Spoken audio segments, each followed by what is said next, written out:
వందనాలు చెల్లించుకుంటున్నాం. ఇగో తండ్రి మీకు గొప్ప చెప్పున మమ్మల్ని సజీవ లెక్కలో ఉంచారు. మిమ్మల్ని ఆరాధించడానికి, మీ మాటలు ధ్యానించడానికి తండ్రి మీరు ఇచ్చిన ఈ సమయాన్ని బట్టి తండ్రి మిమ్మల్ని ఎంతగానో తండ్రి స్తుతిస్తూ సంఘంలో తండ్రి మీరు ఉండండి. మానవ మాతృలుగా తండ్రి మేము ఉంటే ఇవ్వతండి ఆ సంఘంలో ఉద్యోగం ఉండదు కానీ తండ్రి కేవలం తండ్రి మీ ఆత్మ ఉంటే ఎన్నో ఘనమైన కార్యాలు, ఎన్నో అద్భుతమైన కార్యాలు ఇవ్వతండి మేము చూడగలం. మీరు ఉండండి, సంఘంలో మీరు ఉండండి. మీరుండి తండ్రి మీ చిత్తానుసారంగా తండ్రి సంఘాన్ని తండ్రి నడిపించారు. ఇవ్వతండి అసలు ఈ గ్రంథంలో ఉండి కొన్ని మాటలు తండ్రి నేను ధ్యానించుండగా తండ్రి సంయోజితమైన జ్ఞానం మీ దాసులో ఉంటుంటే నాకు అనుగ్రహించారు. మీరేంటంటే మాట్లాడడానికి కృపాస్తాలు అప్పగించారు. యేసుక్రీస్తు వారికి వచ్చిన అబద్ధాలు క్రీస్తునందు ప్రతి ఒక్కరికి మరొకసారి నా యొక్క శుభవందనాలు తెలియజేస్తూ ఉన్నాను. ప్రియులైన ప్రసంగి గ్రంథం వచ్చిన కొన్ని విషయాలను మనం ఇప్పటి వరకు మనం మాట్లాడుకుంటూ వస్తూ ఉన్నాం. ఇప్పటి వరకు ఎన్ని విషయాలు మనం మాట్లాడుకున్నాం ఏంటది? ఒకటి వ్యర్థము అన్నది, నెక్స్ట్ రెండేంటి ప్రతిదానికి సమయము కలదు, నెక్స్ట్ ఒకరికొకరు ఎలా ఉండాలి అని బంధాల గురించి మాట్లాడుకోవడం జరిగింది.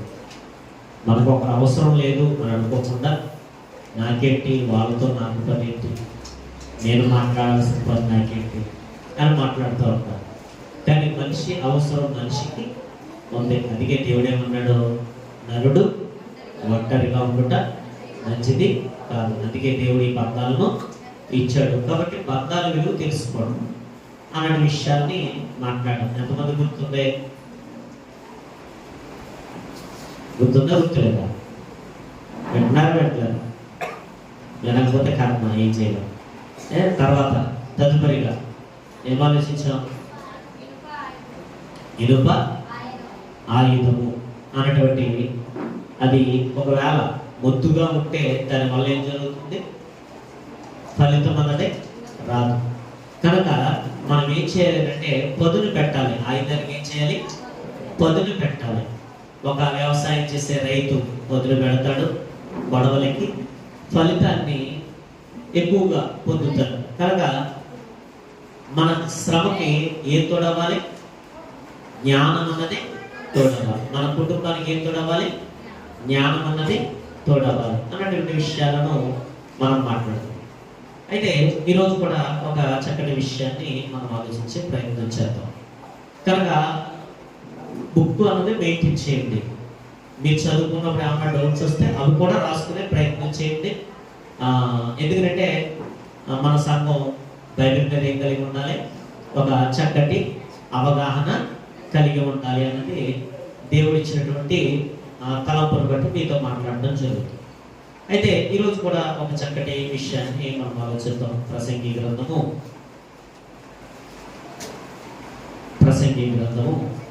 3వ అధ్యాయము 16వ వచనం ఒకసారి మనం చూద్దాం. మరియు లోకమునందు విమర్శ స్థానమున దుర్మార్గత జరుగుటయు, న్యాయం ఉండవలసిన స్థానమున దుర్మార్గత జరుగుటయు నాకు కనబడదు. ప్రతి ప్రయత్నమునకు ప్రతి క్రియకును తగిన సమయం ఉన్నదని దుర్మార్గులకు దేవుడే తీర్పు తెచ్చినని నా హృదయంలో నేను అనుకుంటున్నాను. తాము మృగములు వంటి వారని నరులు తెలుసుకున్నట్లు దేవుడు వారిని విమర్శించినట్లు ఎలాగ జరుగుతున్నదని అనుకుంటుని అన్నాడు. ఇక్కడ ప్రసంగి గారు మాట్లాడుతూ ఒక విషయాన్ని మాట్లాడుతూ ఉన్నాడు. నిద్రక దయచేసి వినకండి, జాగ్రత్తగా వినండి. ఎందుకంటే ఎంత తేలిగ్గా చెబుతున్నా మీరు చెప్పట్లేదు అంటే ఇంకా కష్టం, చాలా కష్టం. కనుక వాక్యం ఎంత జాగ్రత్తగా వింటామో జీవితాలు అంత బాగుంటాయి. వాక్యం ఎంత శ్రద్ధగా వింటామో కుటుంబాలు అంత బాగుంటాయి. శ్రద్ధగా వినకపోతే, జాగ్రత్తగా వినకపోతే మన వ్యక్తిగత జీవితాలు మారవు, కుటుంబ జీవితాలు మారవు. కనుక మనకి ఒక మంచి జీవితాన్ని మనం జీవించాలి అంటే కేవలం వాక్యం మాత్రమే. ఇంకో విషయం ఏంటంటే, బైబిల్ మార్చకపోతే, దేవుని మాట మార్చకపోతే ఇంక జీవితంలో మనం ఎవరో కూడా బాగు చేయలేదు. అది గుర్తుపెట్టేసుకోండి, బండగా నోట్ చేసేసుకోండి. దేవుని మాట ఒకవేళ మనల్ని మార్చకపోతే మన జీవితాన్ని ఏది కూడా మార్చదు. కనుక చాలా శ్రద్ధగా వినాలి. శ్రద్ధగా వింటే జీవితాల్లో, కుటుంబాల్లో వెలుగులు నింపబడతాయి. ఇక్కడ ప్రసంగి గారు మాట్లాడుతూ ఒక మంచి మాట ఆయన మాట్లాడుతున్నారు. ఏమని అంటున్నాడంటే, న్యాయం ఉండవలసిన స్థానము లేకపోతే విమర్శ స్థానమున, కాబట్టి న్యాయం ఉండాల్సిన స్థానమున ఏం జరుగుతుందట? దుర్మార్గత జరగటం నాకు కనబడుతుంది అంటాడు. కొంతమంది దేవుణ్ణి అపార్థం చేసుకుంటూ మాట్లాడిన వారు కూడా కొంతమంది ఉన్నారు.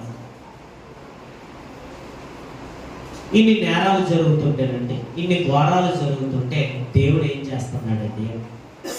అప్పుడప్పుడు మనకి అనిపిస్తూ ఉంటుంది, వీళ్ళు తప్పుడు పనులు చేస్తున్నా ఎందుకు బ్రతుకున్నారు? లేకపోతే తల్లిదండ్రుల్ని అంత నిర్లక్ష్యం చేస్తున్నా, తల్లిదండ్రుల్ని గాలి వదిలేసినా ఎందుకు వాడు ఇంకా బతుకున్నాడు? లేకపోతే ఆవిడ ఇంకా ఎందుకు బతుకుంది?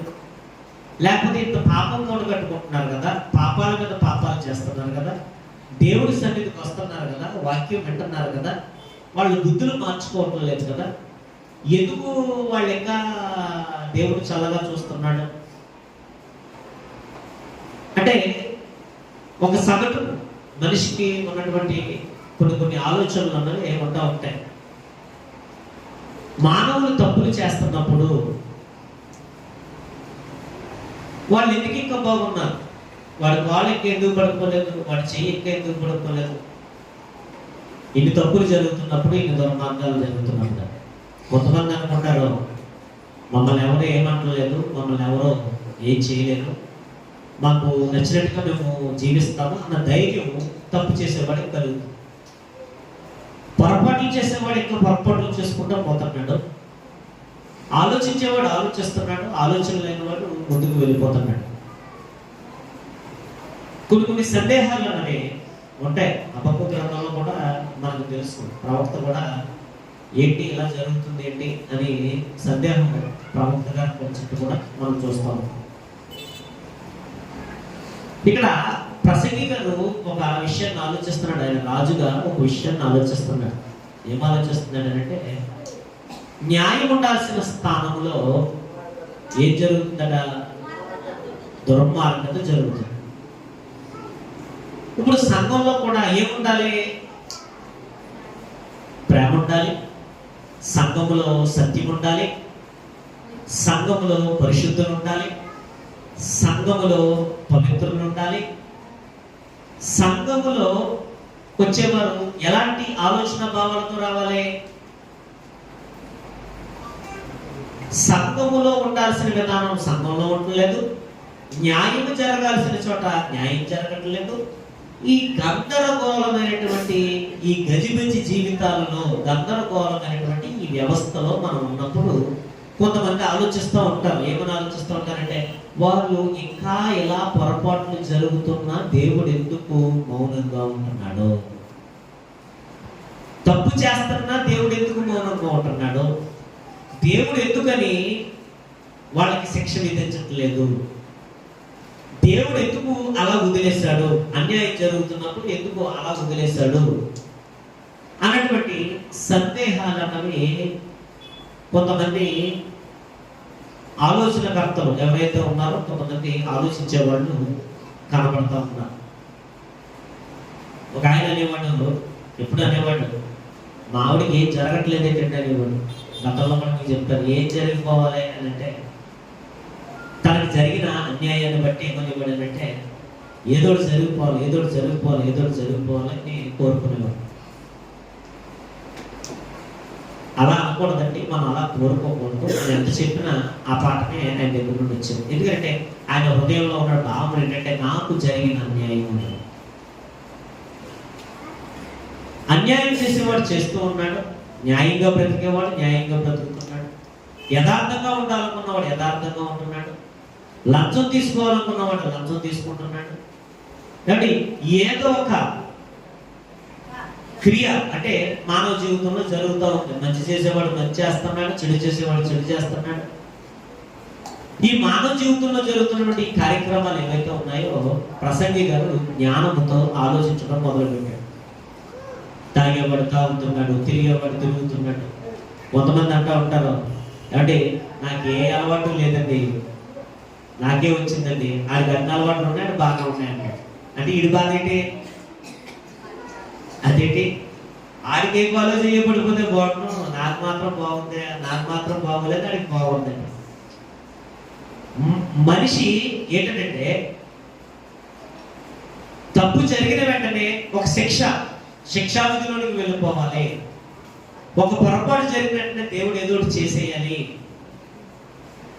అలా చేసేస్తే చెడు చేసేవాడు చెడు చేయకుండా ఉండిపోతాడు కదా అన్నటువంటి ఆలోచనలు సమాజంలో కొంతమందికి ఉంటాయి. అందుకే గతంలో కూడా మీకు చాలా ప్రారంభంలో మీకు చెప్పాను అన్నమాట. ఏం చెప్పానంటే ఒక ఆయన ఎవరి మీద కేసు వేసాడంటే దేవుడి మీద ఏం చేశాడు, కేసు వేసాడు. ఎప్పుడో గొడవ, అది మూవీ కూడా వచ్చింది. ఏమని కేసు వేసాడు? ఇన్ని మంటలు జరుగుతున్నాయి, ఇన్ని మానభంగాలు జరుగుతున్నాయి, ఇంత దోపిడీ జరుగుతుంది, ఇంత అన్యాయము రాజ్యం వెళుతుంది, వీటిలన్నిటికీ కారణం ఎవరంట? దేవుడు అని కేసు వేశాడు. కేసు వేస్తే జడ్జి గారు అన్నాడట, దేవుడు కనబడడు కాబట్టి నువ్వేం చేయలేం. అంటే దేవుడు కనబడితే ఏం చేస్తాడు? తెలివితేటలుగా తప్పించుకున్నారంటే, అంతకన్నా ఏం లేదు. అయితే ప్రసంగి గారు మాట్లాడుతూ ఒక మంచి మాట అంటున్నాడు. ఏమనంటున్నాడంటే ఎందుకు ఎలా జరుగుతుంది అని ఆలోచించడం ప్రారంభించాడు. న్యాయం ఉండాల్సిన స్థానమున ఏం జరుగుతుందట? ఇప్పుడు న్యాయ వ్యవస్థలో ఎవరుంటారు? న్యాయ వ్యవస్థలో ఎవరుంటారు చెప్పండి. మిమ్మల్ని అడుగుతున్నాను, మిమ్మల్ని అడుగుతా ఆలోచింపజేస్తాను. న్యాయ వ్యవస్థలో ఎవరుంటారు? జడ్జి గారు, లాయర్లు, పోలీసులు ఉంటారు కదా. చాలా మంది ఉంటారు న్యాయ వ్యవస్థలో. పోలీసు వ్యవస్థలో కూడా శాఖలు ఉన్నాయి, విభాగాలు ఉన్నాయి. ఇప్పుడు న్యాయం ఉండాల్సిన స్థానం ఏం జరుగుతుందట? దుర్మార్గత జరుగుతుంది. ఇప్పుడు దుర్మార్గత జరుగుతున్నప్పుడు ఎందుకు దేవుడు మౌనంగా ఉంటున్నాడు? ఎందుకు ఇలా జరుగుతుంది? ఒక మనిషి మితిమీరి శృతి మీరి నచ్చినట్టుగా జీవిస్తున్నటువంటి ఈ మనిషి విషయంలో ఆయన ఆలోచించడం ప్రారంభించాడు. బైబిల్ ఆలోచనలను కలిగించేటువంటి పుస్తకం. బైబిల్ మనం ఎందుకు చదవాలి అని అంటే మన మట్టి బుర్రకు రానటువంటి ఆలోచనలు, మనల్ని సంస్కరించేటువంటి మాటలు ఎక్కడున్నాయి? బైబిల్లో మనకు ఉన్నాయి. మీకు ఒక మంచి విషయం చెప్తున్నాను, జాగ్రత్తగా వినండి. రాజ్యాంగం పుట్టిందే కేవలం బైబిల్లో. భారత రాజ్యాంగాన్ని రచించింది అంబేద్కర్ గారు. అయితే ప్రపంచంలో దేశాలలో ఒక రాజ్యాంగం, ఒక్కొక్క దేశానికి రాజ్యాంగం ఉంటే ప్రారంభంలో రాజ్యాంగాన్ని ఇచ్చినటువంటి ఆయన ఎవరంటే దేవుడు. మనకి పాత నిబంధన నిర్గమకాండం మనకు కనబడుతుంది, 10 కమాండ్స్ అన్నది మనకు కనబడుతుంది. అంటే రాజ్యాంగం పుట్టిన లేది బైబిల్. బైబిల్ అనేటువంటి దేవుడు ఇచ్చినటువంటి రాజ్యాంగాన్ని బట్టే చట్టము న్యాయ వ్యవస్థలను పుట్టుకొచ్చి. చట్టాలు న్యాయ వ్యవస్థలు ఎక్కడి నుండి పుట్టినలంటే బైబిల్ ద్వారా ఒక రాజ్యాంగం, ఇశ్రాయేలులకు రాజ్యాంగం ఇవ్వబడితే ఆ రాజ్యాంగం నుండే అనేకమైన మార్పులు కొన్ని దేశాలు చేసుకుని వచ్చి ఒక చట్టం పుట్టడానికి కారణం ఏంటి? బైబిల్. కనుక బైబిల్ మనిషికి ఏం చేస్తుందంటే జ్ఞానాన్ని వికసింపజేస్తుంది. బైబిల్ ఎందుకు చదవాలి? బైబిల్ మనం ఎందుకు చదవాలి?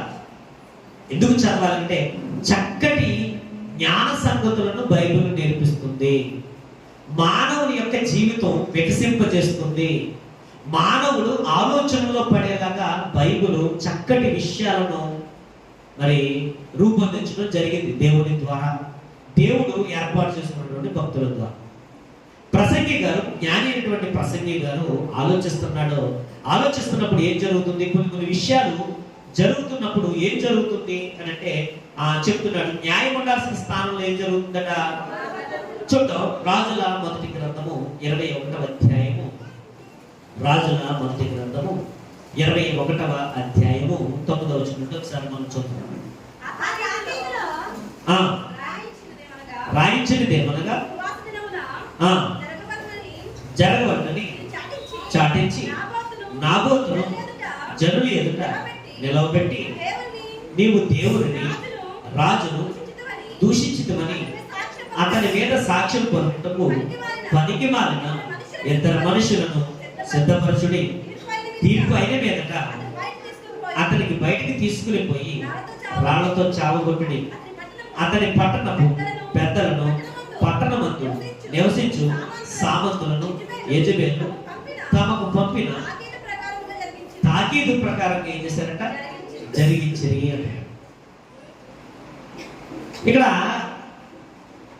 న్యాయం జరిగించాల్సినటువంటి అధికారం స్థానంలో ఉన్నటువంటి ఆహాబు, యెజబెలు వాళ్ళు వాళ్ళ ద్వారా జరుగుతున్నటువంటి కుట్ర. ఈ జరుగుతున్నటువంటి కుట్రలో ఒక వ్యవస్థ, న్యాయ వ్యవస్థ ఏం చేసింది అంటే, ఒక వ్యక్తికి, ఒక అమాయకుడికి ఏం చేస్తారంటే అన్యాయం చేస్తున్నారు. కొంతమంది అనుకుంటారు, వీళ్ళ అమాయకుడు కదా, వీడు వెర్రివాడు కదా, వీళ్ళు లేనివాళ్ళు కదా, వీళ్ళ పట్ల మనం ఎలాగా ప్రవర్తించినా పర్వాలేదు, వాళ్ళకి బలం లేదు కదా, ఒంటరోడు కదా, ఏం చేసేసినా పర్వాలేదు, వాడికి బలం లేదు, వాళ్ళకి బంధువులు లేరు, మనకు బలం ఉంది, మనకు నోరు ఉంది. బలాన్ని బట్టి, నోరును బట్టి, లేకపోతే అధికారాన్ని బట్టి ఏం చేస్తూ ఉంటారంటే అనగదొక్కాలి, లేకపోతే అన్యాయం చేయడానికి వాళ్ళు సాహసం చేస్తూ ఉంటారు. ఇక్కడ ఆహాబు గారికి, యెజబెలు గారికి ఉన్నటువంటి అధికారాన్ని బట్టి, ఎందుకంటే వాళ్ళు రాజు కదా, ఆహాబు గారు అడిగారు, ఎవరిని అడిగాడు, నీ ద్రాక్ష తోట నాకు ఇవ్వు, దానికి బదులుగా నేను ఏం చేస్తాను. అప్పుడు నాబోతు గారు ఏమన్నాడు, నా పిత్రార్జితము నేను ఏం చేయడానికి లేదు, నాకు ఇవ్వటానికి. ఎందుకంటే దేవుడు ఒక చట్టం పెట్టాడు, వాళ్ళు అమ్ముకోవడానికి శాశ్వత విక్రయం చేయకూడదు. వాళ్ళు ఏం చేయాలి అంటే తాకట్టు పెట్టుకోవాలి తప్ప ఏం చేయకూడదు, అమ్ముకోవటానికి దేవుడు పర్మిషన్ ఇవ్వలేదు. ఇప్పుడు ఆ దేవుడు ఎందుకని అలాగన్నాడు, దేవుడు చాలా మేధావైన, బుద్ధి జ్ఞానములు సర్వసంపదలు ఎవరి దగ్గర ఉన్నాయి. ఈరోజు మనం ఏం చేస్తామనంటే శాశ్వత విక్రయాలు చేయకూడదు, దాన్ని కాపాడుకోవాలి. ఎందుకు కాపాడుకోవాలి అంటే, వెనకాల వచ్చేటువంటి తరం ఎవరైతే ఉన్నారో, మనం కన్న తరం ఎవరైతే ఉన్నారో, కట్టుకున్న భార్య కావచ్చు, పిల్లలు కావచ్చు, నెక్స్ట్ వారు ఇబ్బంది పడకూడదు, నెక్స్ట్ జనరేషన్ ఇబ్బంది పడకూడదు. నెక్స్ట్ జనరేషన్ ఇబ్బంది పడకూడదు అంటే ఏం చేయాలి, శాశ్వత విక్రయము జరగకూడదు. శాశ్వత విక్రయం. ఇప్పుడు కొంతమంది మనం ఏం చేస్తామంటే శాశ్వత విక్రయం అంటే తీసి పడేద్దామని అనుకుంటాం. దాని ద్వారా ఏం జరుగుతుంది అంటే నెక్స్ట్ జనరేషన్ ఏమైపోతుంది, పిత్రార్జితాన్ని ఏం చేయకూడదు, మనం దేవుడిచ్చింది దాన్ని కాపాడుకుంటూ, ఆధారంలో కాపాడుకుంటూ తర్వాత తరానికి ఆ మాటలు అందించాలి. దేవుడిచ్చినటువంటి ఆ స్వాస్థ్యాన్ని వాళ్ళు ఏం చేయాలి, ఎందుకంటే దేవుడిచ్చినటువంటి వాగ్దాన భూమి, వాళ్ళకి పంచిపెట్టినటువంటి వాగ్దాన భూమి, అవి వాళ్ళు అమ్ముకోకూడదు. ఇది శాశ్వత విక్రయం చేయకూడదు. అది వేరే తీసుకోవాలనుకున్నా వాళ్ళకి ఇచ్చిన దాన్ని ఏం చేయకూడదు, వాళ్ళు కాపాడుకోవాలి. అయితే దేవుడిచ్చిన మాటను బట్టి అతను ఏమన్నాడు, నేను దీన్ని నాకు ఇవ్వటానికి నాకు వీలు కుదరదు అన్నాడు. అప్పుడు ఆయన కనిపించింది, రాజుగారిని నన్నే కాదంటాడా? అప్పుడు రంగంలో దిగింది ఎవరో? Lady villain. ఎవరు? లేడీస్లో కూడా ఎంత వైలెంట్గా ఉంటారా? లేడీయే ఈవిడ కేడియే?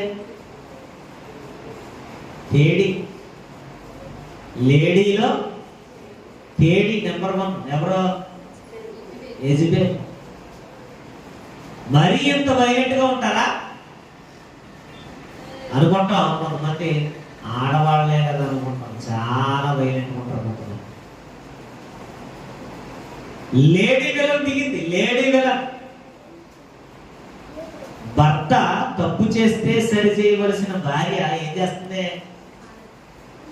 సర్లేండి, అతను ఏదో ఇవ్వకూడదు అంటున్నాడు, వీలు కాదంటున్నాడు, మనకెందుకు వచ్చిందిలేండి అని అంటలేదు. ఇతనేమో మూతి ముడుసు కూర్చున్నాడు. ఎవడో?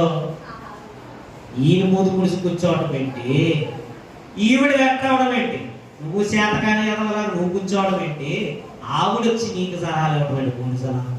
నువ్వు అలా ఉంటారా మగవాడు, నువ్వు మగవాడులో నువ్వు అర్థంలో ఏంటి గాజులేసి పెడుతున్నాడు, నేను కన్నులో దిగుతానన్నా. ఎవరో? ఇలాంటి దరిద్రమైన దౌర్భాగ్యకరమైనటువంటి స్థితిలో స్త్రీలు ఎట్టి పరిస్థితుల్లోనూ ఉండకూడదు. జ్ఞానవంతురాలు ఏం చేస్తుంది? అమ్మ చెప్పండి, మనం ఎలా ఉండాలి? జ్ఞానవంతురాలు ఏం చేస్తుంది? తన ఇల్లు ఏం చేస్తుంది? కట్టుకుంటుంది. లేడీ కేడీ అయిపోయింది, విలన్ అయిపోయింది. లేడీ విలన్ రంగంలో దిగింది. లేడీ విలన్ రంగంలో దిగి ఏం చేస్తుందంటే, తప్పు చేస్తే సరి చేయవలసిన భార్య సమర్థిస్తుంది.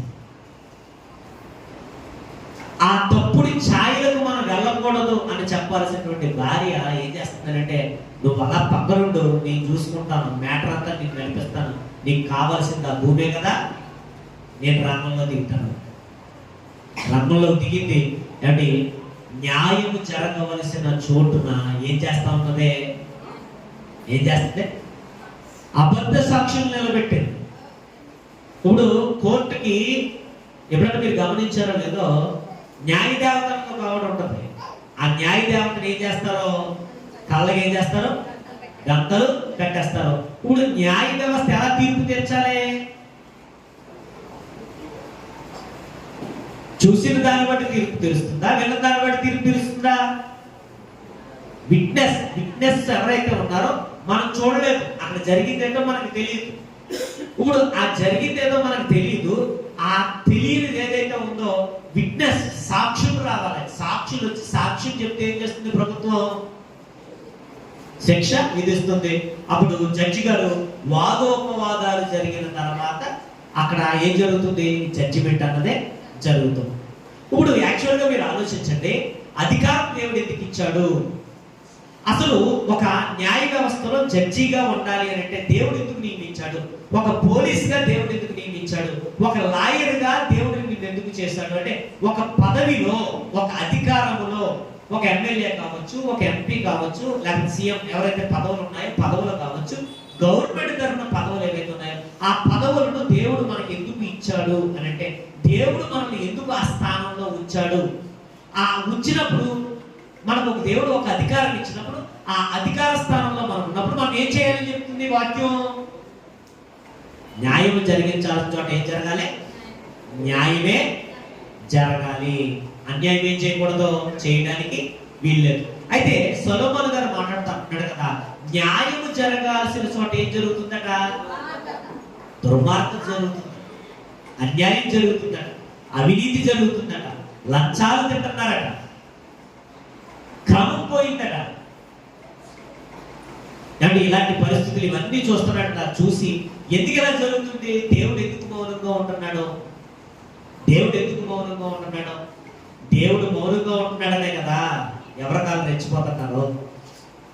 దేవుడు ఏం మాట్లాడతలేదనే కదా మనిషి తనకు నచ్చినట్టుగా తను తిరగడానికి, తనకు నచ్చినట్టుగా తను ఆలోచించడానికి, పొరుగువారి పట్ల అన్యాయం చేయడానికి, అంటే పొరుగువారి కుటుంబాల్లో అన్యాయం చేయడానికి మనిషి ఎందుకు బరి తెగిస్తున్నాడో, మనిషి ఎందుకు బరి తెగిస్తున్నాడో, బరి తెగించడానికి కారణం ఏంటంటే దేవుడు మౌనముగా ఉండడం. దేవుడు మౌనంగా ఉండకుండా వాడికి యాక్సిడెంట్ అయిపోతే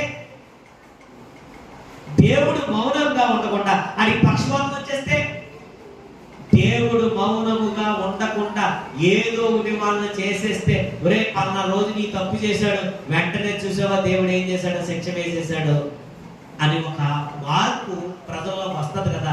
దేవుడు ఎందుకు ఈ చొరవ తీసుకోవటం లేదు? నిజంగానండి, దేవుడు కానీ అలా తీసుకుంటే బాగుంది అనిపిస్తుంది కదా. ఒక తప్పు జరిగిన వెంటనే దేవుడు తుక్కు కింద బాధేస్తే, పరిస్థితుల ద్వారా బాధేస్తే ఏమండి. కానీ దేవుడు ఎందుకు అవకాశం ఇస్తున్నాడు అంటే కొన్ని కారణాలు ఉన్నాయి. ఆ కారణాల్లో ఏంటి కారణము, ఆయన ఒక కారణం చెప్తున్నాడు అంతే. చాలా కారణాలు ఉన్నాయి, ఆ కారణాల్లో ఒక కారణం ఆయన చెప్తున్నాడు. అయితే ఇక్కడ అబద్ధ సాక్షులు పిలిపించారు. అబద్ధ సాక్షులు పిలిపించి చూడండి 11వ వచనంలో చూడండి ఏం జరుగుతుంది. అప్పుడు పనికి మాలిన ఇద్దరు మనుషులు సమాజంలో ప్రవేశించి అతని ఎదుట కూర్చుండి నాబోతును దేవుడిని రాజును దూషించినని జనుల పక్షమున నాబోతు మీద సాక్ష్యం పరంగా వారు పట్టణము బయటికి అతను తీసుకుని పోయి రాళ్ళతో ఏం చేశారు, చావగొట్టారు. పనికి మాలిన ఇద్దరు మనుషులు, పనికి మాలిన ఇద్దరు మనుషులు అంటే చూడండి, డబ్బుకి అమ్ముడు పోయారు. ఎవరో దేనికి అమ్ముడు పోయారు? డబ్బుకి పనికి మాలిన వారు అమ్ముడుపోతారు. ఎవరు అమ్ముడుపోతారో? ఎవరు అమ్ముడుపోతారో? బిలాము ఏమైపోయాడు? అమ్ముడుపోయాడు. ఇస్కరియోతు యోధ ఏమైపోయాడు? అమ్ముడుపోయాడు. అందుకే అయ్యో వారు బిలాము నడిచిన మార్గాన్ని ఏం చేశారు? వెళ్ళిపోయారు. ఇక్కడ మనం ఆలోచించాల్సిన విషయం ఏంటంటే పనికి మారిన ఇద్దరు మనుషులు అమ్ముడుపోయి ఒక మనిషి మరణానికి ఏమవుతున్నారు? కారణమవుతున్నారు. మరి దేవుడు ఎందుకు చూస్తూ ఉన్నాడు? దేవుడు మరి ఎందుకు మౌనంగా ఉన్నాడు అన్నటువంటి ఆలోచన వచ్చింది. ఆలోచన వచ్చిన తర్వాత చనిపోయారు. ఇక్కడ మనం చూస్తా ఉన్నాం. అయితే ప్రసంగి గారు ఒక మంచి మాట అంటున్నాడు. చూడండి, మరలా వచ్చేయండి, ప్రసంగి గ్రంథానికి వచ్చేయండి. ప్రసంగి గ్రంథంలో ఆయన మాట్లాడుతూ ఏమని మాట్లాడుతున్నాడు చదవండి ఒకసారి. 3వ అధ్యాయము ఒకసారి మనం చూద్దాం. 18వ వచనం చూడండి ఒకసారి. కాగా తాము మృగముల వంటి వారిని నరులు తెలుసుకున్నట్లు దేవుడు వారిని విమర్శించినట్లును ఎలాగూ జరుగుచున్నదని నేను అనుకుంటుని. ఆయనకు ఒక విషయం క్లారిటీ వచ్చేసిందట. ఏంటి ఆ విషయం క్లారిటీ అని అంటే, తప్పు చేసేవారు న్యాయ వ్యవస్థలో ఉన్నవారు, లేకపోతే నీకు ఒక పని అప్పగించినప్పుడు, నీకు ఒక పని మీద నీకు ఒక అధికారం అప్పగించినప్పుడు, అక్కడ చట్టమే అనుకోకండి, కేవలం చట్టమే అనుకోకండి.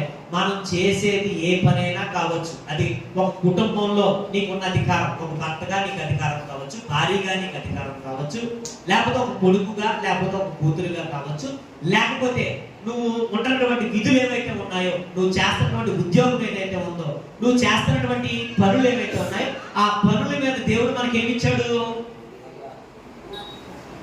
ఒక అవకాశం ఇచ్చాడు.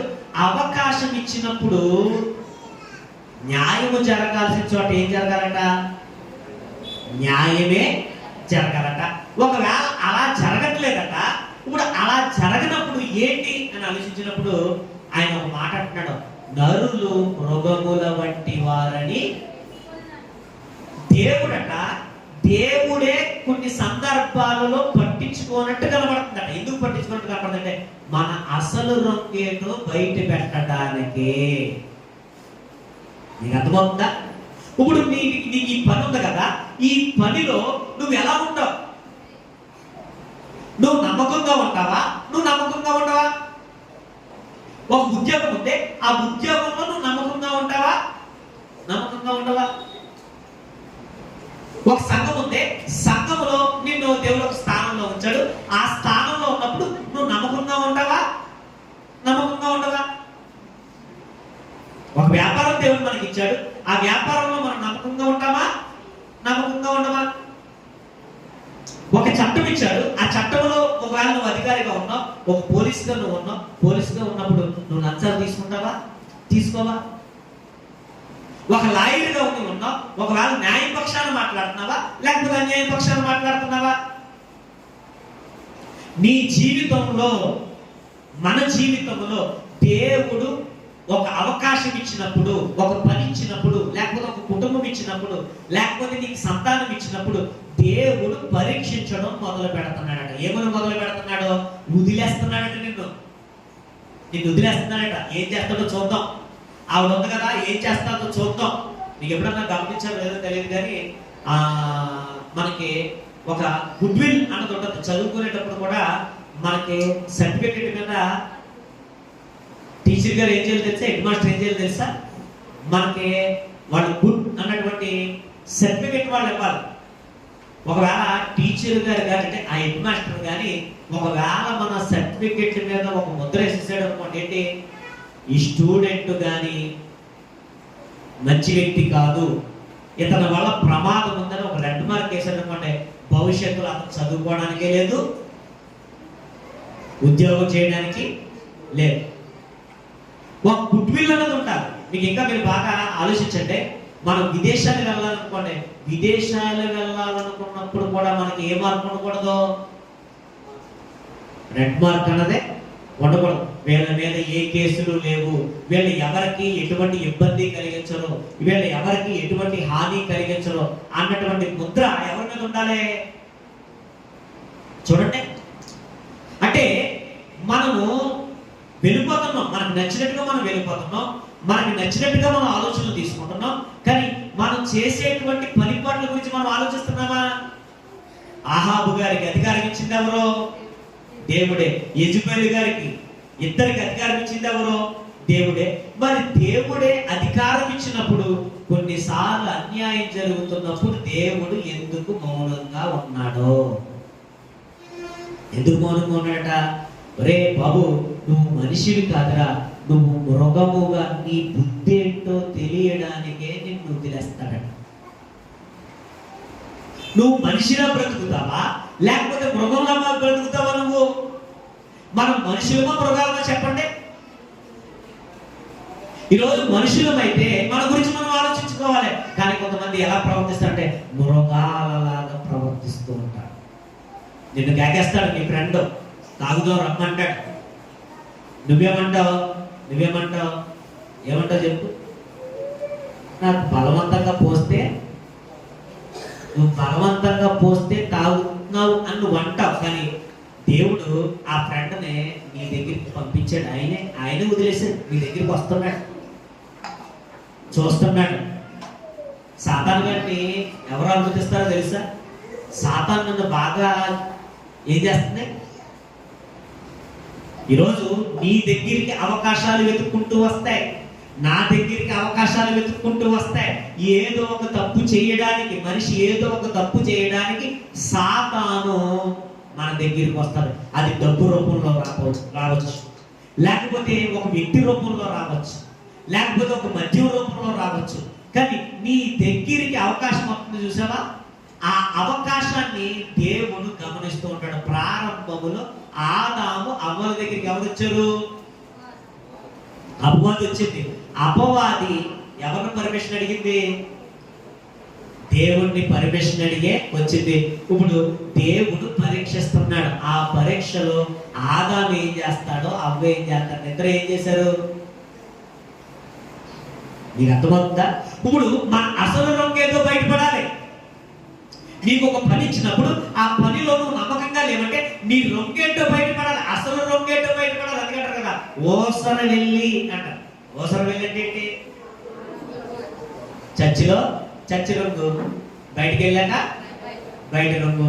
కొంతమందికి ఏమో క్రికెట్ రంగు, కొంతమందికి ఏమో రాజకీయ రంగు, కొంతమందికి ఏమో ఏమండి కొన్ని రంగులు ఉన్నాయి, చాలా రంగులు ఉన్నాయి.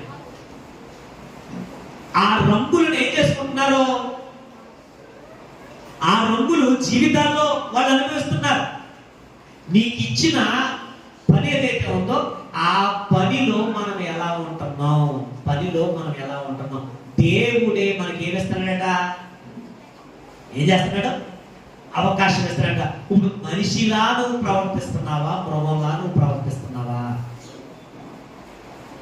ఒక భర్తగా, లేకపోతే ఒక భార్యగా కావచ్చు, లేకపోతే ఒక విద్యార్థిగా మనం కావచ్చు, ఒక చదువుకుంటున్నటువంటి కాలేజీకి వెళ్తున్నప్పుడు, లేకపోతే స్కూల్కి వెళ్తున్నప్పుడు, లేకపోతే దుష్ట స్నేహితులు నిన్ను కేకేస్తారు, నిన్ను పిలుస్తారు, రే సినిమాకి వెళ్తాం రారా అంటారు. అప్పుడు నువ్వేం చేయాలి? మా అమ్మ నాన్న దేనికి పంపించారు? చదువుకోమని నన్ను పంపించారు. చదువుకోమని పంపించినప్పుడు నేనేం చేయాలి? చదువుకోవాలి. కొంతమంది అంటారు చదువుకోవడం తర్వాత ప్రేమ ఉన్నదే చాలా గొప్పదే, ప్రేమించుకుందాం రా అంటారు. అప్పుడు నువ్వేమనాలి? అవకాశాలు నీ దగ్గరికి వస్తాయి. తప్పు చేయడానికి, తాగడానికి అవకాశాలు నీకు వస్తాయి. తల్లిదండ్రులను మోసం చేయడానికి అవకాశం వస్తుంది. భర్తలను మోసం చేయడానికి అవకాశం రావచ్చు. భార్యను మోసం చేయడానికి అవకాశం రావచ్చు. చేసే ఉద్యోగాలను నమ్మకద్రోహం చేయడానికి అవకాశాలు రావచ్చు. మనల్ని తప్పుడు మార్గంలో నడిపించడానికి అనేక మంది మనల్ని ప్రోత్సహించవచ్చు.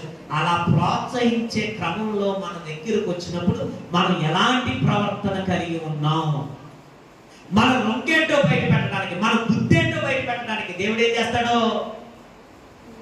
ప్రసంగి గారు అనుకున్నాడట, రాజుగారు అనుకున్నాడట, దేవుడిచ్చిన అధికారాన్ని వీళ్ళు దుర్వినియోగం చేస్తున్నారు కదా, దేవుడిచ్చినటువంటి చట్టాన్ని, దేవుడిచ్చినటువంటి న్యాయాన్ని, దేవుడిచ్చినటువంటి సత్యాన్ని వీళ్ళు నేర్పుతున్నారు కదా, ఇలాంటి వాళ్ళు ఎందుకు బ్రతుకున్నారు? ఇంకా వీళ్ళు చచ్చిపోతే సరిపోతుంది కదా. తప్పు చేస్తున్న వీళ్ళు, పాపం చేస్తున్న వీళ్ళు, మనిషికి కుటుంబానికి అన్యాయం చేస్తున్న వీళ్ళు, సమాజానికి అన్యాయం చేస్తున్న వీళ్ళు, ఆక్రమిస్తున్న వీళ్ళు, స్థలాలను ఆక్రమించుకుంటూ, పొలాలను ఆక్రమించుకుంటూ, మనుషులు కుటుంబాలతో ఆడుకుంటూ, జీవితాలతో ఆడుకుంటున్న వాళ్ళు ఏమైపోవాలి? వీళ్ళు ఎందుకు బ్రతుకున్నారు? ఎందుకు ఎలా జరుగుతుందని ప్రసంగి గారు ఆలోచిస్తున్నప్పుడు ఒక విషయం అర్థమైందట. ఏంటంటే నరులు ఎలాంటి వారట? ఒరే నువ్వు మనిషివా మృగానివా? నిన్ను ఎలా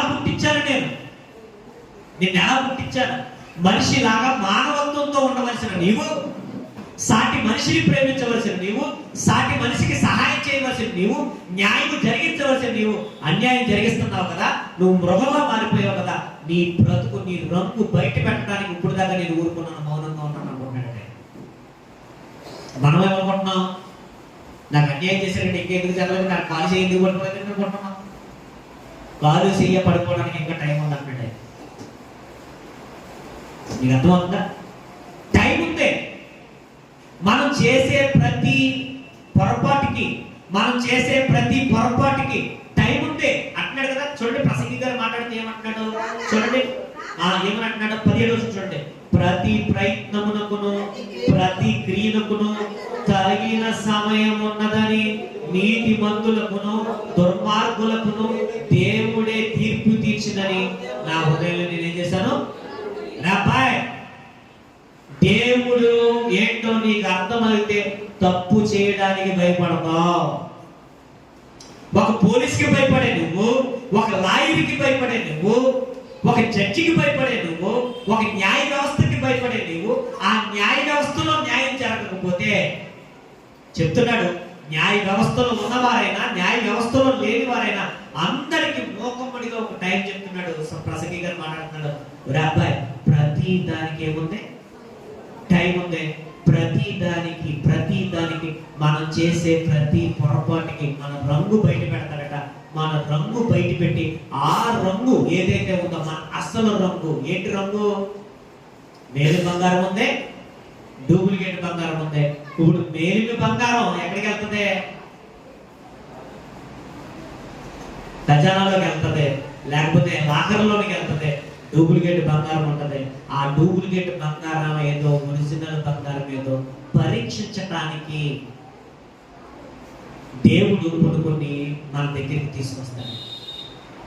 ఇప్పుడు మన దగ్గర తీసుకొచ్చినప్పుడు మనం ఎలా ఉండాలి? అర్థమవుతుందా? ఇప్పుడు దేవుడు మనకు కొన్ని పరీక్షలు పెడతాడు. కొన్ని ఇరుకుల్లో మనం నడిపించవచ్చు, కొన్ని ఆశలు మనకి చూపించవచ్చు. సాధారణంగా వచ్చాడు కదా, యేసుక్రీస్తు దగ్గరికి వచ్చాడా లేదా? ఏం చేశాడు? శోధించాడా లేదా? ఇప్పుడు ఆ శోధనలో యేసుక్రీస్తు వారు నిలబడ్డాడా లేదా? చెప్పండి. ఈరోజు మనం శోధనలకు పడిపోతున్నామా?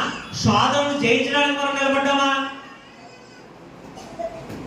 ఈ రోజు నీ దగ్గరికి ఏ అవకాశం వచ్చినా, నువ్వు ఏ పనిలో ఉన్నా, దేవుడు నీకు ఏ పని అప్పగించినా ఆ పనిలో లేకపోతే ఆ కుటుంబంలో దేవుడు మనల్ని ఎలా ఉండాలనుకుంటున్నాడు? పరీక్షలు పెడుతున్నాడు. పరీక్షలు పెడుతున్నాడు. అందుకే ద్వితీయోపదేశ కాండంలో ఒక మంచి మాట ఉంటుంది చూడండి. ద్వితీయోపదేశ కాండము 8వ అధ్యాయము 1 నుంచి 2 వచనాలు చూడండి ఒకసారి. ద్వితీయోపదేశ కాండము 8వ అధ్యాయము, ద్వితీయోపదేశ కాండము 8వ అధ్యాయము 1 నుంచి చూడండి. మీరు బ్రతికి అభివృద్ధి నుండి యెహోవా మీ పితరులతో ప్రమాణం చేసిన దేశమునకు పోయి దాన్ని స్వాధీనపరుచుకున్నట్లు నేడు నేను నీకు ఆజ్ఞాపించిన ఆజ్ఞలన్నిటినీ అనుసరించి నడుచుకొనవలెను. మరియు నీవు ఆయన ఆజ్ఞలు గైకొందువో లేదో నిన్ను శోధించి నీ హృదయములో ఉన్నదాన్ని తెలుసుకొనుటకు నిన్నేం చేస్తాడట? నిన్ను శోధించి నీ హృదయంలో ఆయన ఆజ్ఞను గైకుంటావో లేదో, ఆయన ఆజ్ఞను గైకుంటావో లేదో అవకాశాలు నీ దగ్గరికి దేవుడు పంపిస్తాడు. అధికారం దేవుడు నీకు ఇస్తాడు. ఒక రాజకీయ అధికారం దేవుడే నీకు ఇవ్వాలి. నీకు అర్థమవుతుందా? లేకపోతే ఒక పదవి, లేకపోతే ఒక ఉద్యోగం ఎవరు ఇవ్వాలి? దేవుడే ఇవ్వాలి. లేకపోతే ఏదో ఒక పని లేనివాడు లేడు ఈ రోజున, కుటుంబం లేనివాడు లేడు ఈ రోజున. అధికారాలు కలిగిన వాళ్ళు ఉన్నారు, ఉద్యోగాలు కలిగిన వాడు. మనిషి ఏదో ఒక పని తన జీవితంలో ఏం చేస్తూ ఉంటాడు? జరిగిస్తూ ఉంటాడు. ఇప్పుడు జరిగిస్తున్న పనులలో మనం ఎలా ఉండాలట? ఆయన ఆజ్ఞను గైకుంటామా లేదా? ఆజ్ఞను గైకుంటామా లేదా? యోసేపు ఉన్నాడు, ఆజ్ఞను గైకుంటాడా లేదా? మనోళ్ళైతే ఏమనుకుంటారు? కుటుంబం లేని నాకు ఒక తోడుగా ఎవరు వచ్చారట? యోసేపు ఏమనుకుంటాడు? అనుకుంటాడా? అలా అనుకోలేదే. ఏమన్నాడు ఆయన?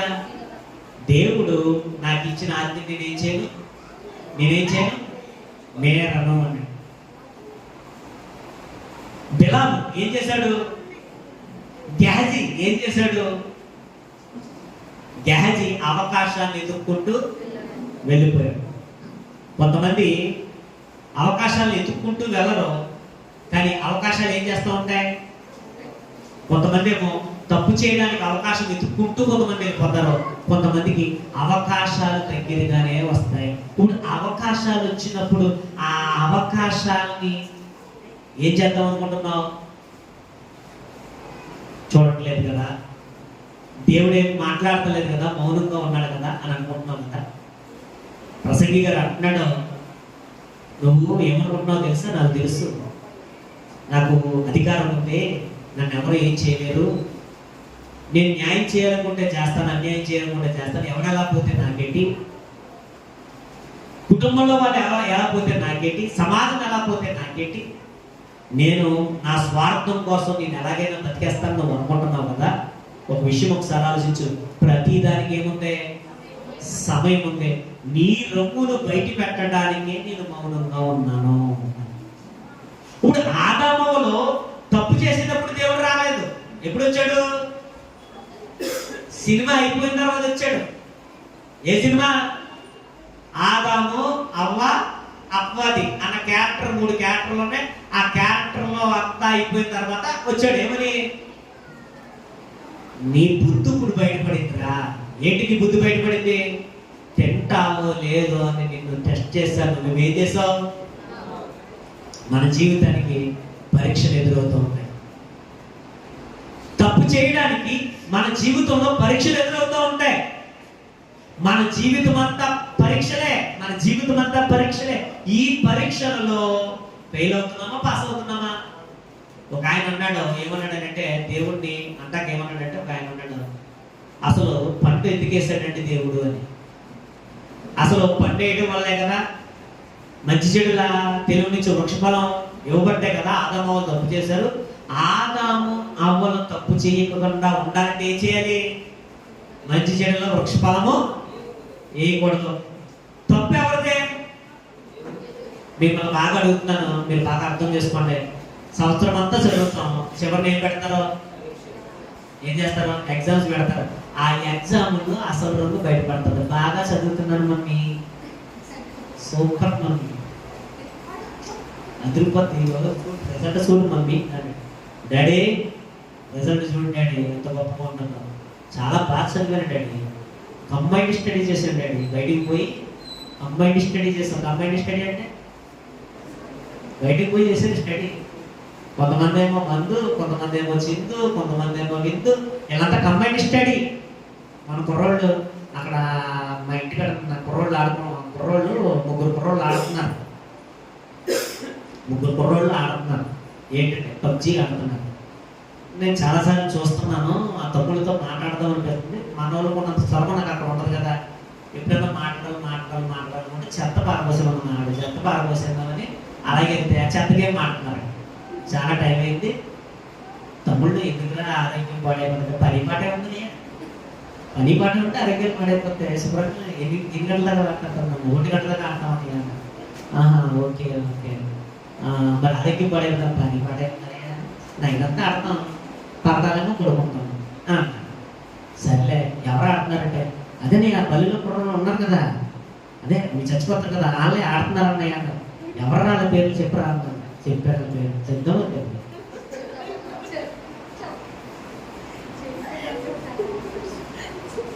1 గంటల దాకా ఆడుతున్నారు.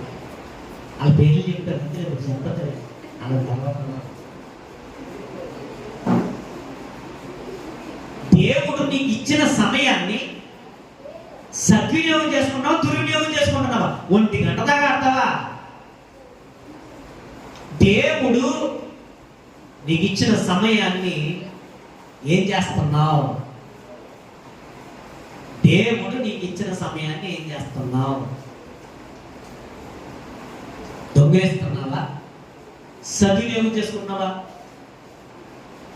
మనకున్న పనిలో మనం ఎలా ఉండాలని చెప్తుంది వాక్యం? నమ్మకంగా ఉండాలి. అవకాశాలు ఇస్తాడు ఎవడో? సాతాను గాడు. మనం ఏం చేయకూడదు? మన బాధ్యతను మనం మర్చిపో. అవకాశాలు, కొంతమంది అవకాశాలు వెతుక్కుంటూ వస్తాయి, కొంతమంది అవకాశాలు వెతుకుంటే ఇలాగ అవకాశం లేదని వీళ్ళు వెతుక్కుంటూ పోతూ ఉంటారు, తిరుగుతూ ఉంటారు. ఏ తప్పు చేద్దామా, ఏ పొరపాటు చేద్దామని. ఇక్కడ ప్రసంగి గారు మాట్లాడుతూ అంటున్నాడు, ఎంత చక్కగా మాట్లాడుతున్నాడండి. కొంతమంది ఉంటారు నోట్లో ఎట్టేసుకుని తప్ప చూసేస్తున్నారు. ఆడవాళ్ళు కూడా మనలో ఉన్నారు, పేరు అనబడుతున్నారు. పాస్టర్ గారు అంటే భయమా నీకు? పాస్టర్ గారు అంటే భయమా? పాస్టర్ గారికి దొరకకూడదే, దేవుడికి దొరకబెట్టి. నేను మీకు దొరకకూడదని నేను అనుకున్నాను అనుకుంటే నేను దేవుడికి దొరకనా? ఇప్పుడు మీకు అందరికీ చెప్పి నేను ఎక్కడికో పోయి దూరంగా ఉన్నాను, ఏది ఎన్నో పోయిన అనుకోండి, మీరు చూడట్లేదు అని అనుకున్నాం. మన గతంలో చెప్తున్నాం, పాస్టర్ గారు అలాగే చేశాడు.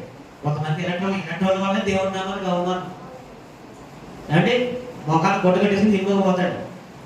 ఎవరు చూడకూడదని?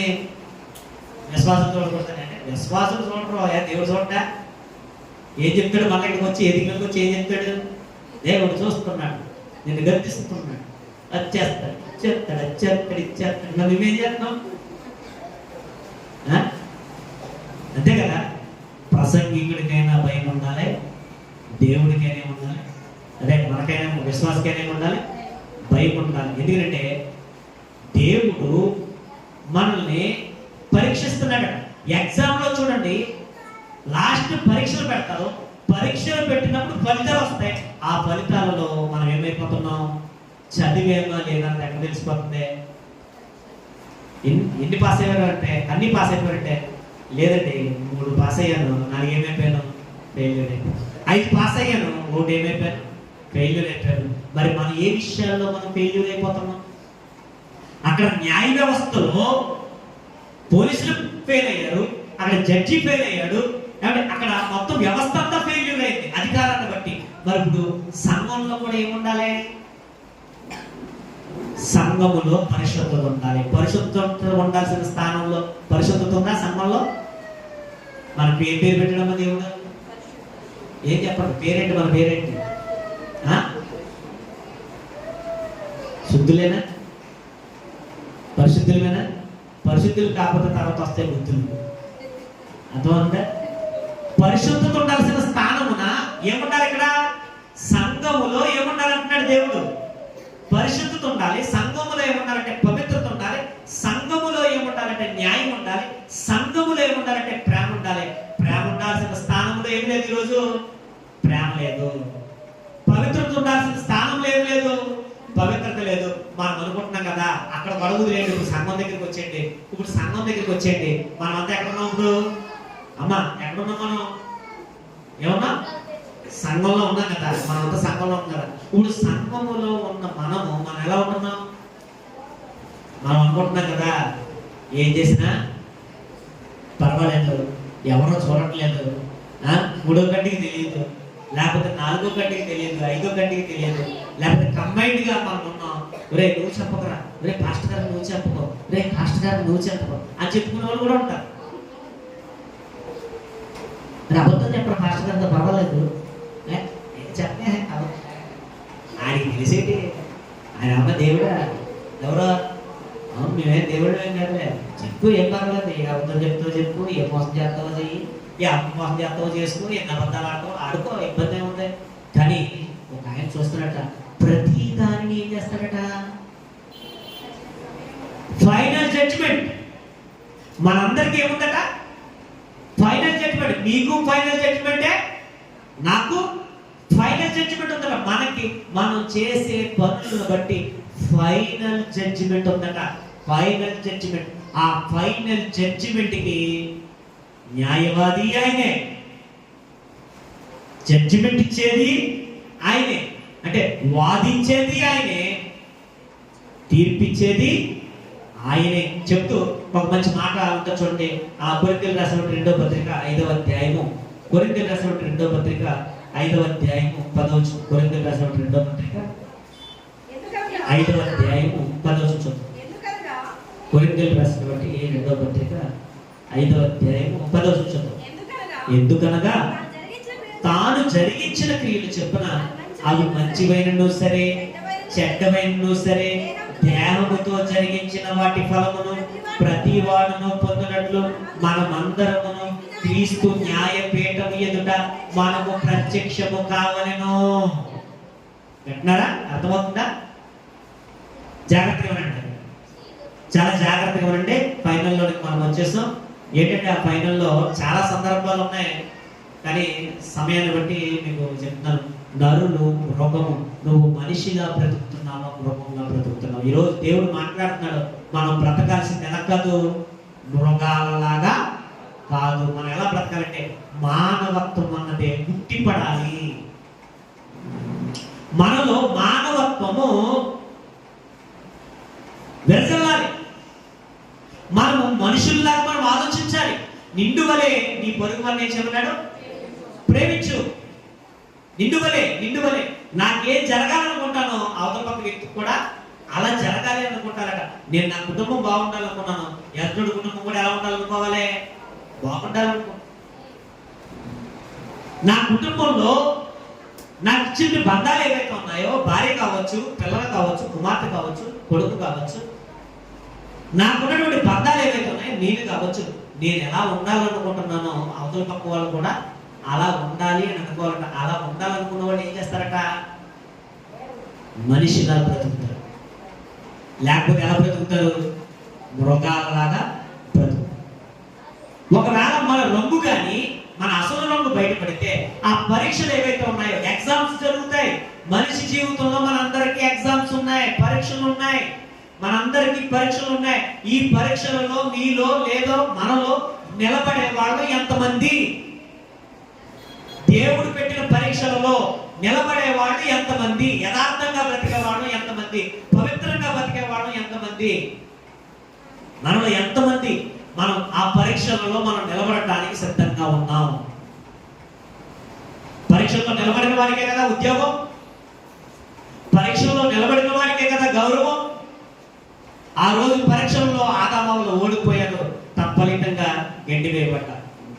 పరీక్షలలో కయ్యను ఓడిపోయాడు, తత్ఫలితంగా దేశదిమ్మరైపోయాడు.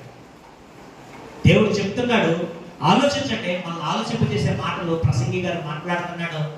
మంచి జరగాల్సిన చోట, న్యాయం జరగాల్సిన చోట, నీతి జరగాల్సిన చోట, ప్రేమ జరగాల్సిన చోట, సత్యము జరగాల్సిన చోట అందుకు భిన్నంగా ఎక్కడ జరుగుతుందంటే, బయట కూడా పక్కన పెట్టండి, సంఘాలలో కూడా ఏం జరుగుతుంది? అదే జరుగుతుంది. ప్రసంగీకరణ ద్వారా మనం ఆలోచించుకోవాలంటే, మనల్ని ఎవరు చూసినా చూడకపోయినా ఎవరు చూస్తున్నారో? దేవుడు మనం చూస్తున్నాడు. ప్రతి దాన్ని అడుగుతాడట, ప్రతి దాన్ని పిట్టు పిన్ను అడుగుతాడట. పిట్టు పిన్ను, బాబు పాస్టర్ గారు ఏం చేసావు బాబు అని అడుగుతాడట. లేకపోతే కాపరి ఏం చేసావు అని అడుగుతాడట. ఏమన్నా నేర్పించావా, ఏమన్నా చెప్పావా అని నన్ను అడుగుతాడట. నువ్వు ఎలా ఉన్నావు అని నన్ను అడుగుతాడట. కొంతమంది ఏమనుకుంటారంటే, వాళ్ళకైనా మాటలు మాకు కాదనుకుంటారు. ఇది చాలా దౌర్భాగ్యకరమైన విషయం. అందరికీ చెప్పి చెప్పి వాళ్ళకు కూడా ఒక అలవాటు అయిపోయింది. ఏంటి మాకు కాదులే, ఇది మాకు కాదులే. కుటుంబాలు బాగుంటున్నట్టు ఇలా కుటుంబాలు బాగోవాలి, అది దరిద్రమేనండి. నువ్వు ఎలా నువ్వు టైంకి రావాలంటే ఈ టైంకి రాడు, అది దరిద్రమే. ఏమంటే బైబుల్ వాక్య ప్రకారంగా బ్రతకాలంటాడు, ఏదో వాక్య ప్రకారం కాదు, అది దరిద్రమే.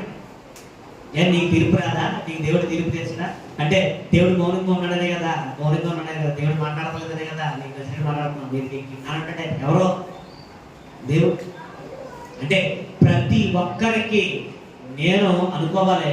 ఏమనుకోవాలంటే, ప్రభు ఇది నాకే కదా. ఫస్ట్ ఎవరితో మాట్లాడతాడంటే దేవుడు? ఎవరితో మాట్లాడతాడు? ముందు నాతో మాట్లాడతాడు. నాతో మాట్లాడిన తర్వాత ఎవరితో మాట్లాడతాడు? అంతే కదా. ఒక వాక్యం చెప్పేటప్పుడు ముందు ఎవరితో మాట్లాడతాడు దేవుడు? నాతో మాట్లాడతాడు, చెప్పేవాడితో మాట్లాడతాడు. కొంతమంది అనుకుంటారు మాట్లాడలే, ఎవరికే విశ్వాసాలు అనుకుంటున్నారు. పాస్టర్ గారు ప్రసంగపోయి మాలాంటి వాళ్ళు ఎవరు కొంతమంది అనుకుంటారు నాగే బాబు అనుకుని ఒక ఆమె మీద చెప్పబడి మేము ఏదో భయపడి ఒక మీకు చెప్తున్నప్పుడు మీరు అనుకుంటారు పక్క మొహం చదువుతారు. నాకు అది ఎవరికే? మీకే. ఎప్పుడైనా ఏదైనా వాక్యం చెప్పుకోవాలి ఎవరికి తగ్గుతుంది? మరి నీకు తగిలితే ఎవరి దాన్ని ఎలా ఆలోచించుకున్నారు చెప్పడం? ఎర్రి బావులు ఉన్నారంటే కొంతమంది. ఎర్రి బావులు అని ఎందుకు అంటున్నానంటే, దేవుడు అంటాడు వినువారు మట్టుకై ఉండి మిమ్మల్ని మీరు ఏం చేద్దానంట? అరే ఎర్రి బావులు కదా, ఎర్రి బావులలో కాకుండా మనం ఎర్రి బావులలో కాదు, జ్ఞానవంతులుగా ఉండాలి. మనం జ్ఞానవంతులుగా ఉండాలి. నాకు కాదు నా కుటుంబానికి కాదు, ఆ కుటుంబానికి, నాకు కాదు పాస్టర్ గారు, మీకు కాదు మీరు. ఏమండి ఇప్పుడు సంఘములో జరగవలసింది జరుగుతుందా, జరగకూడదు జరుగుతుందా? అందుకే అంటున్నాడు ప్రసంగి గారు, అంటున్నాడు ఏమంటే ఫైనల్ జడ్జిమెంట్ ఉంది. ఫైనల్ దానికి ఏమండి న్యాయాధిపతి, దానికి జడ్జి ఎవరట? దేవుడు. పక్షపాతం లేకుండా ఏం చేస్తాడట? ఆయన తీర్పు తీరుస్తాడట. కాబట్టి భయం వేసే మాటలా, ఇవి భయం లేని మాటలా? అంటే మనం జాగ్రత్తగా ఉండాలండి, ఉండాలి. మనకి ఏ పని అప్పగించినా ఆ పనిలో మనం ఎలా ఉంటామో అని టెస్ట్ చేస్తున్నాడట. ఇక్కడికి వచ్చి పాట పాడి, అక్కడికి వెళ్ళి తాగి, ఇక్కడికి వచ్చి చదివి, అక్కడికి వెళ్ళి నమిలి, ఏమంటే ఇక్కడికి వచ్చి చెప్పి, అక్కడికి ఏమో వెళ్ళి టీవీ దగ్గర కూర్చొని సినిమా చూసి దౌర్భాగ్యం ఉన్నారు. అది చిత్రం పెట్టండి. ఇక్కడ చెప్పడం ఎందుకు, సినిమాలు చూడటం ఎందుకు? నాకేం అర్థం పెట్టుకోలేదు. ఏంటో నీకు భయం లేదా? సీరియల్ చూస్తాను చెప్పేవాళ్ళు. నువ్వు సీరియల్ చూడటం ఏంటి, నువ్వు సినిమాలు చూడటం ఏంటి? నీకు దేవుడు ఇచ్చిన బాధ్యత ఏంటి? మరలా ఏం చెప్తారంటే, ఏ సీరియల్ గురించి మాట్లాడే గురించి వీళ్ళు మాట్లాడతారు. అది చిత్రం ఏంటి అంటే నీకు భయం లేదా? ఇక్కడ ఏదైతే చెప్తున్నామో చెప్పేవాడికి భయం లేకుండా పోయింది, అంటే వినేవాడికి భయం లేకుండా పోయింది. చెప్తున్నాడు అందరికీ కలిపి ఫైనల్ ఏముంది? జడ్జిమెంట్ ఉంది. ఆ జడ్జిమెంట్ ఇచ్చేది ఎవరో? దేవుడే ఫైనల్ జడ్జిమెంట్ ఇస్తాడు. చూడండి, వాళ్ళ విషయంలో కూడా ఫైనల్ జడ్జిమెంట్ ఇచ్చింది ఎవరో అని అంటే చెప్తున్నాడు. చూద్దాం ఒకసారి ఫైనల్ జడ్జిమెంట్ గురించి. 21వ అధ్యాయము, రాజుల మొదటి గ్రంథము 21వ అధ్యాయము 17వ వచనం. రాజుల మొదటి గ్రంథము 11వ అధ్యాయము, క్షమించండి 21వ అధ్యాయము 17వ వచనం ఒకసారి. అప్పుడు యెహోవా వాక్కు తిష్బీయుడైన ఏలియాకు ప్రత్యక్షమై ఇలాగూ సెలవిచ్చెను, నీవు లేచి సోమ్రోనులో ఉన్న ఇశ్రాయేలు రాజైన అహాబును ఎదుర్కొంటకు బయలుదేరము. అతడు నాబోతు యొక్క ద్రాక్ష తోటలో ఉన్నాడు, అతడు దాన్ని స్వాధీనపరచుకొనబోయెను. నీవు అతన్ని చూచి ఎలాగ ప్రకటించును, యెహోవా సెలవిచ్చినదేమనగా. ఏమంటున్నాడు? యెహోవా సెలవిచ్చినదేమనగా, ఎల్లు ప్రవక్త, నా దాసుడా వెళ్ళు, వెళ్ళి వాడికి చెప్పు, వాడికి చెప్పు. దేవుడు లేడనుకుంటున్నాడు, ఆయన నన్ను చూడట్లేదు అనుకుంటున్నాడు. రాజుగా నేను నియమించాను, రాజుగా నియమిస్తే ఆ రాజ్యానికి రాజుగా ఉన్నతను తప్పుడు ప్రవర్తన చేసి తప్పుడు తీర్పు తీర్చడానికి కారణమయ్యి ఆ తోటను, ఆ ద్రాక్ష తోటను లాక్కుందామని అనుకుంటున్నాడు. ఎవరి దగ్గర లాక్కోకుండా ఉండడానికి జాగ్రత్త పడాలి. అది పుల్లైనా సరే, అది మొద్దైనా సరే, అది చీపురు పుల్లైనా సరే, అది మొద్దైనా సరే, మనము లాక్కోమంటే మన స్వార్థ బుద్ధి, మనం బాగుండాలన్న స్వార్థ బుద్ధితో మనం ఆక్రమించుకునే పనులు చేస్తే దానికి ప్రతిఫలం భూమి మీదే కొన్ని అనుభవించాల్సి ఉంటుంది. అనుభవించాలి. పిల్లరా, దేవుడు చెప్తున్నాడు, ఏం విత్తుతామో. అమ్మ చెప్పండి, ఇది ప్రకృతి ధర్మమా కాదా?